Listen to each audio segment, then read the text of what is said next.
witness sees the little girl, the little 8-year-old, Tally, get in the car, thinks it's suspicious, follows him, and puts a call into LAPD. Before The Bachelor, there was The Dating Game, a television show where men would play to win a date with the woman of their dreams. And welcome to The Dating Game, and we'll get right underway. It's time to meet our first 3 eligible bachelors for game number 1. When Rodney Alacala walked onto the set that day in 1978, no one could have imagined that this tall, good-looking hunk of a man was a serial killer who's gotten away with murdering over 100 women and was here to pick his next victim. This wasn't his first rodeo, and it definitely wouldn't be the last. In a 5-1 decision, the California State Supreme Court ruled that Rodney Alacala did not receive a fair trial. Until his 8-year-old victim came from the dead to take him down once and for all. 1965. Over a decade before Rodney appeared on the dating show, 13-year-old Morgan Rowan was hanging out with her friends at the Sunset Strip in Los Angeles when she spotted him in the crowd. Young and naive, Morgan decided to move closer to this handsome stranger after her friend walked off with another man. She wanted his attention so bad, playfully scratching his arm with her fingernails, and since he didn't look dangerous, she believed he wouldn't hurt her. Unfortunately, she was very wrong. Waking up to find herself pinned to the wall by a large industrial dumpster, Morgan felt like she was living a nightmare. She began to call for help, and luckily for her, the owner of the club and his wife heard her screaming and came to her aid, taking her in for immediate treatment and assuring her that Rodney would be banned from the club. However, the incident was never reported to the police, nor did Morgan tell anyone about it, not even her parents. This turned out to be a big mistake. The next 3 years were pretty quiet for both Morgan and Rodney. They never crossed paths, and that episode almost started fading from her memory. That was until Morgan's parents informed her they were moving back to New York. Overwhelmed by the pain of leaving her friends behind, Morgan decided to spend her last few days in LA with them. But during this going-away celebration, something happened that changed Morgan's life forever. This was the moment when what was supposed to be a fun night out became an absolute nightmare. As they drove to a nearby restaurant, Rodney kept ignoring Morgan, who was so stunned by his presence that he couldn't say anything. Since she never mentioned the incident to her friends, and it was never reported, none of them really knew what happened the last time they met the handsome young man, except for Morgan. After they got to the restaurant, Rodney kept acting like she wasn't there, and at some point, she stood up to go to the bathroom, and that was when she saw a payphone. This decision to not call her dad would haunt her for the next 5 decades. But for now, Morgan just wanted to have fun, believing that Rodney probably wouldn't hurt her again. After they were done with their meal, Rodney offered to drive them back, but as he drove past his house, he informed the teenagers that he was having a party, and since the night was still young, they decided to hang around a little bit. After they got inside, Rodney offered Morgan's 2 friends some weed, distracting them for a while and leaving Morgan all alone in the crowd. While no one was looking, Alacala pulled Morgan into a bedroom, locked the door, and placed some weights behind it so no one could enter. He then took off his belt, wrapped it around his fist, and started attacking the young girl. In that moment, Morgan was very sure she was not going to make it out alive, and because the music was so loud in the party area, no one could hear what was happening in the room. But while she was praying for death, her friends began to notice she was missing, and they began pounding on the bedroom door. But Rodney wasn't about to let anyone in, and he continued his assault on the little girl. Suddenly, she heard the sound of shattering glass as the wind blew in from the window. Mike, her friend, had broken into the window to rescue her. And this was when Rodney finally stood up. With a blood-soaked shirt and a psychopathic look in his eyes, Rodney told Mike, "Take her." And that was it. It was over. Wearing only a ripped shirt, Morgan stumbled out of the house to a nearby alley where she and her friends hid behind a dumpster shed. Moments later, they flagged down a car on the road, explained everything that happened, and begged the driver to help them get out of there. But instead of going home, Morgan headed over to Mike's family beach house for immediate medical attention. She didn't want to go to the hospital, and just like the first time, she also didn't want to involve the cops. However, someone already informed the authorities, so she still had to talk to a police officer. That also turned out to be a huge mistake, because instead of arresting the perpetrator for attempted murder, the officer blamed her for getting into his car. She also didn't want to inform her parents, since hearing about such an incident would definitely break them, especially her mother.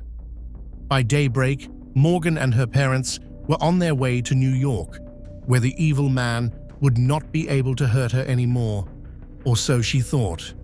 With Morgan out of the picture, Rodney set his sight on a new target, only this time it was a much younger victim.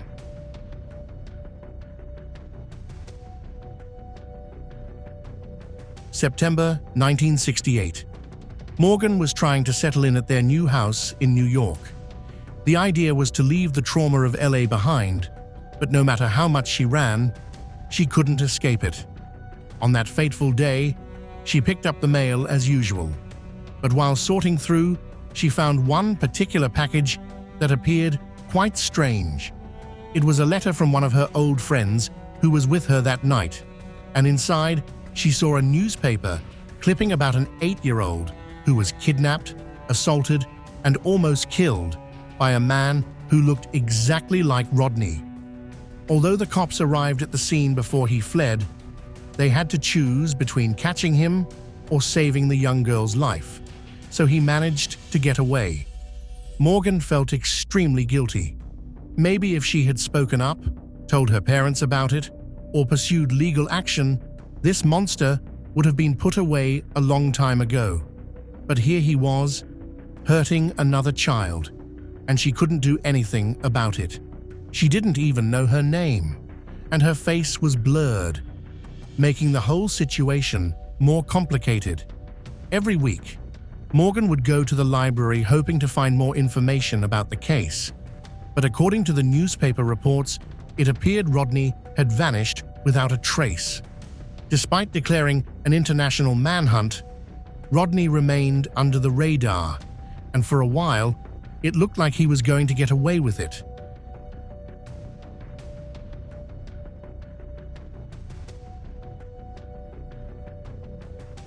August 1971, 3 years after Rodney escaped from Los Angeles. 2 teenagers at an art camp in New Hampshire were on their way to the post office when they noticed something strange on the wall. It was an FBI wanted poster with a picture of their camp counselor, John Berger. The only problem was that the poster identified him by another name, Rodney Alacala. The 2 teens immediately reported to the authorities, and just a few days later, Rodney was arrested and extradited back to California to answer for his crimes. Apparently, after searching all over LA and concluding that he'd fled the city, the authorities had placed him on the FBI wanted list, with his face plastered all over every post office in the country. Finally, it looked like Rodney was going to prison where he wouldn't be able to hurt anyone anymore. However, there was one tiny problem. The 8-year-old was not in America anymore. Due to the trauma of the incident, her parents had decided to move to Mexico, and with the level of brain damage she sustained from the attack, she wasn't in any state to testify against Rodney. With no testimony from the victim, the court had to offer Rodney a plea deal, granting him a lesser charge of child molestation and throwing the attempted murder charge out of the window. This was such a huge blow to the case, as it meant that Rodney would only be given a light sentence. And just as predicted, the judge eventually sentenced him to 1 year to life, which meant that he would be able to walk out of prison a free man within just 12 months after committing such a horrific act. In 1974, the parole board decided Rodney had been fully rehabilitated and sent him back into society after spending just 34 months in prison. However, it didn't take long for Rodney to go back into a life of crime. Getting away with so many crimes convinced Rodney he was superhuman, unknown to him that he was about to commit a crime that would keep him in prison for the rest of his life. Before we go on with the rest of the story, check out our subscribers pick for today. This 8-year-old girl came back from the dead to take down the serial killer that almost ended her life, even though it took her over 4 decades. Many people thought she was dead, and others simply forgot about her story. But for this 8-year-old, justice was better late than never. Going through such a traumatic event changed the course of her life forever, and for her to eventually come face to face with the man who tried to snuff out her light after several decades was proof that hope will thrive through any situation. Share your thoughts with us in the comments section below. Now let's get back to the rest of the video.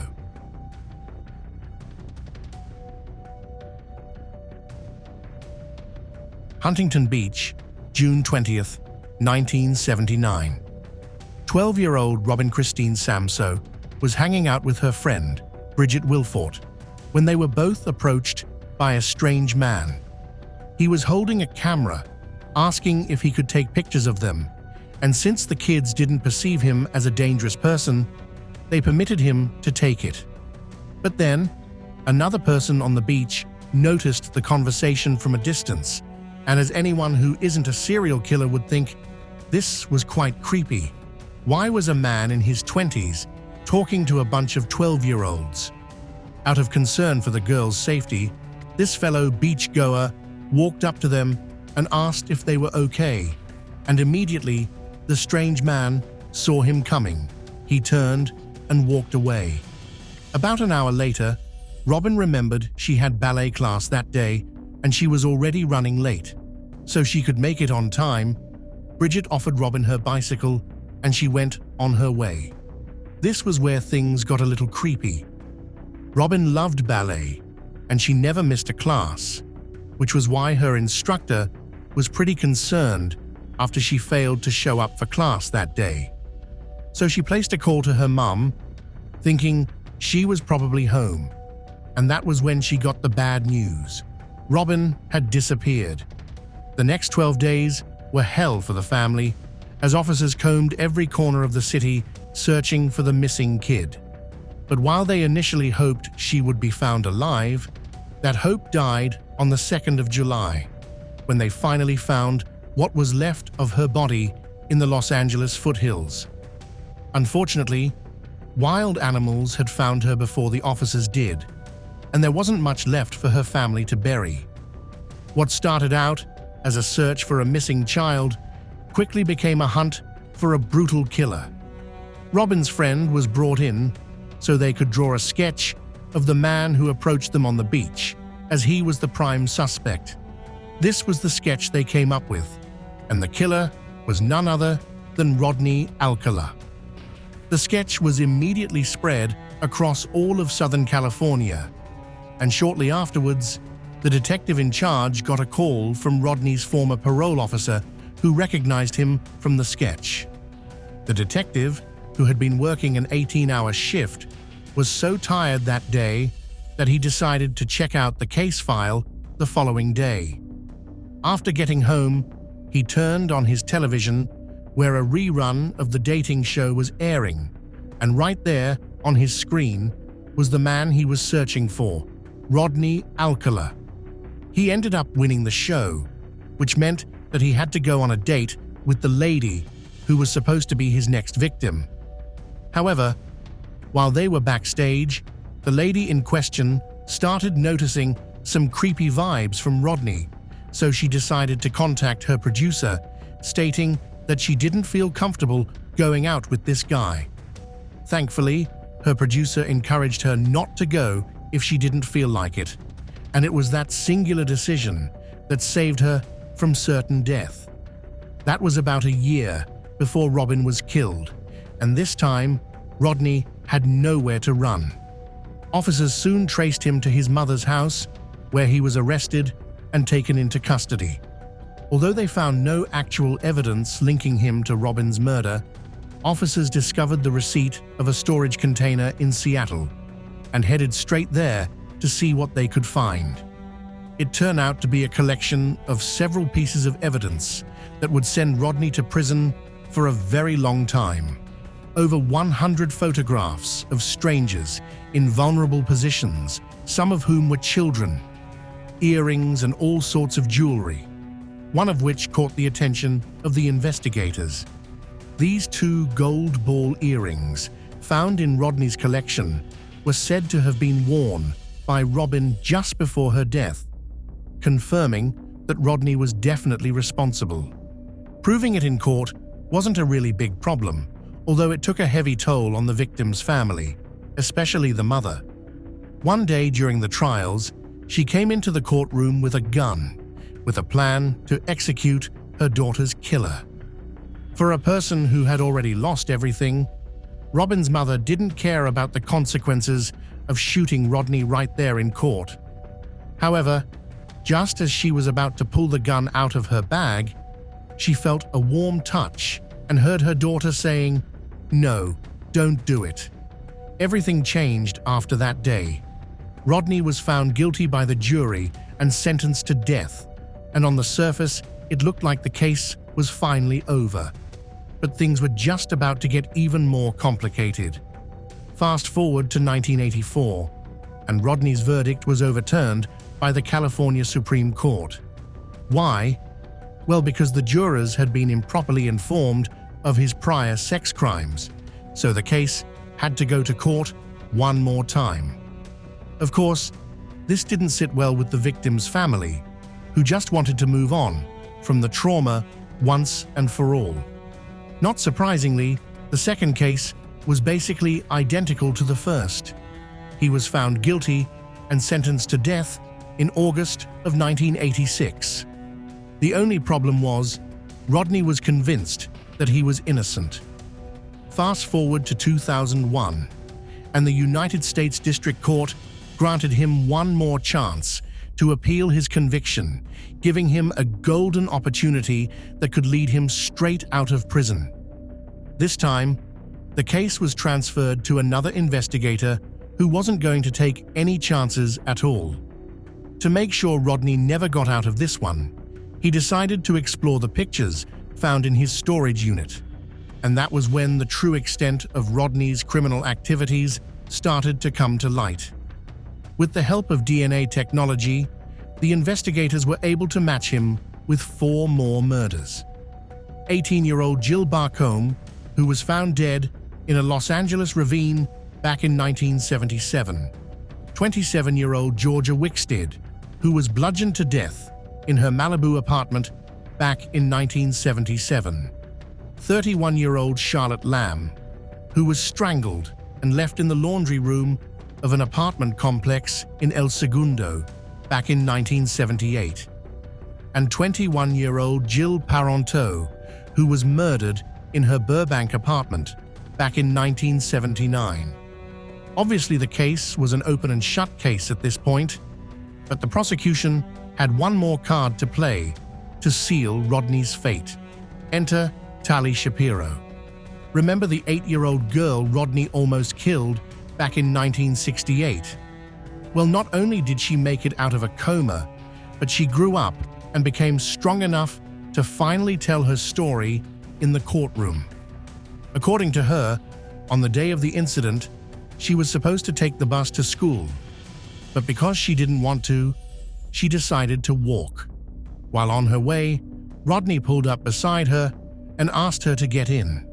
She told him her parents asked her not to talk to strangers, but then he lied and said he knew her parents. While they were in the car, Tali became so uncomfortable that she wanted to jump out of the car, but she was only 8 and absolutely helpless at the hands of this madman. As soon as they got to his house, he hit her in the head and she blacked out. Thankfully, a man named Donald Haynes saw her enter the car and was pretty concerned about a little girl getting into a car with a stranger.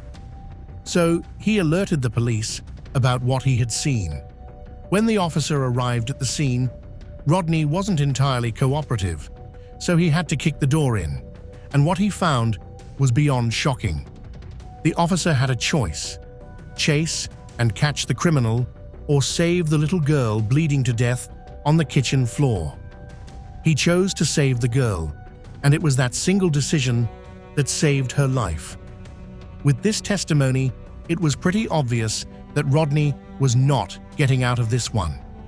For the 3rd time, he was slammed with a death sentence, and this time he wasn't getting a retrial. Unfortunately, though, Rodney never lived to see his execution date. On July 24th, 2021, the dating game killer died of a heart attack at a hospital in Kings County. He was 77.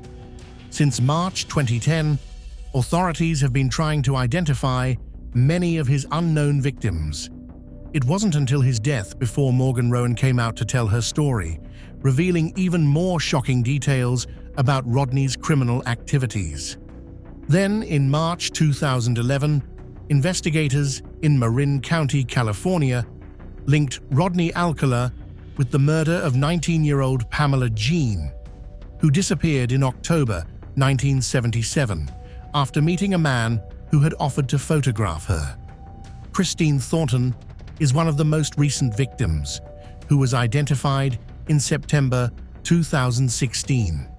She was last seen hitchhiking in June 1977 and was never seen again until 2013, when her sister came across this picture taken by Rodney. As of today, over 100 of these victims have still not been identified, but the authorities are working round the clock to give closure to their families. A database of Rodney's picture will be linked in the description below, so you can check it out and help us find these missing individuals. Thank you for watching. See you in the next one.